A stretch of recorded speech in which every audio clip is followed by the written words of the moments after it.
Hi, everyone. I'm Elaine Quijano. We're learning that Donald Trump may make a last-minute trip to Mexico City on Wednesday.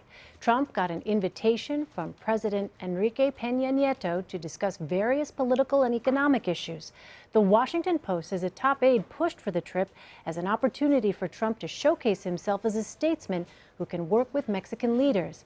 Peña Nieto has publicly criticized Trump in the past, comparing his rhetoric to that of Hitler and Mussolini. Trump's visit would happen just hours before he gives what he's calling a major address on illegal immigration. He's expected to signal some flexibility in his original call for mass deportations of undocumented immigrants, but he'd also likely reaffirm his support for a wall on the U.S.-Mexico border. Major Garrett joins me now by phone from Phoenix. Major, what do we know about this supposed trip under consideration by Donald Trump? We know, Elaine, that it's under consideration, and for Donald Trump, that could mean any number of things. It could mean it's nailed down, and they're just waiting to draw out the media attention and the frenzy for a few more hours before confirming, or it could be legitimately up in the air and undetermined as far as if it will happen, and if so, what it would try to accomplish. And the Trump will, you can never be sure, but there's always a publicity aspect to just about every high visibility move, and this would certainly fall into that category. All we've known for sure is that it's under consideration.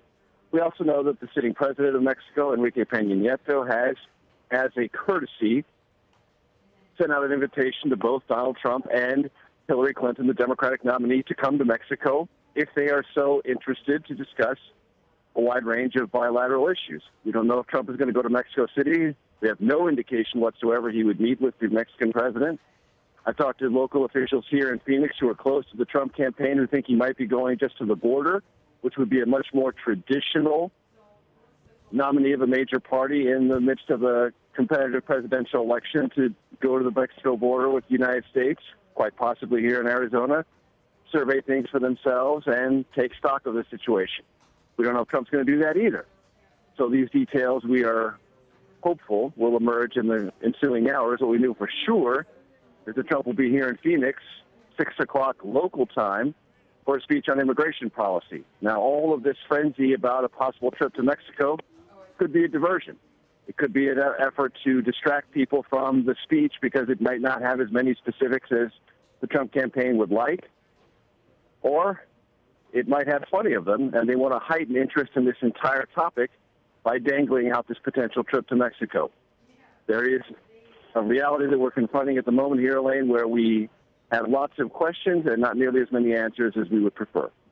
A multitude of possibilities right now. Major, one thing we do know is that the logistics of a presidential candidate traveling, any presidential candidate traveling, are certainly challenging, to put it to put it mildly, when it comes to a foreign country. Explain to our viewers who may not be familiar with the entourage that surrounds a presidential candidate, particularly when you're talking about a foreign visit. Yes, it's an enormous undertaking. It's almost as complicated as a head of state visit when the President of the United States comes. You have Secret Service protection, you have advanced personnel, you have all sorts of communications that need to go through many levels of the host country's bureaucracies. You need to coordinate with all sorts of different agencies within that country about what you're going to do, where you're going to land, where you're going to travel after you land, who's going to greet you, what's the mechanism to get you from point A to point B, who's going to be in charge of that. All those are just the most basic things, the most basic, simple point A to point B to point C logistics. On top of that, you have to have all sorts of conversations about what you're going to accomplish, who you're going to meet with, for how long, what venue. Are you going to have statements afterwards? Are you going to have a press conference? Are you going to have what are known in our trade and in the diplomatic trade as deliverables, something where you can say, we talked about this and we're thinking about that? All these things take a tremendous amount of preparation. I remember when then Senator Obama traveled to England, France, and parts of the Middle East for a trip as the Democratic nominee. That was an enormous undertaking that took months of preparation by his staff and difficult conversations with host countries because he wasn't the president yet. He was someone who might be president. They weren't sure how much of a red carpet to extend to then Senator Obama.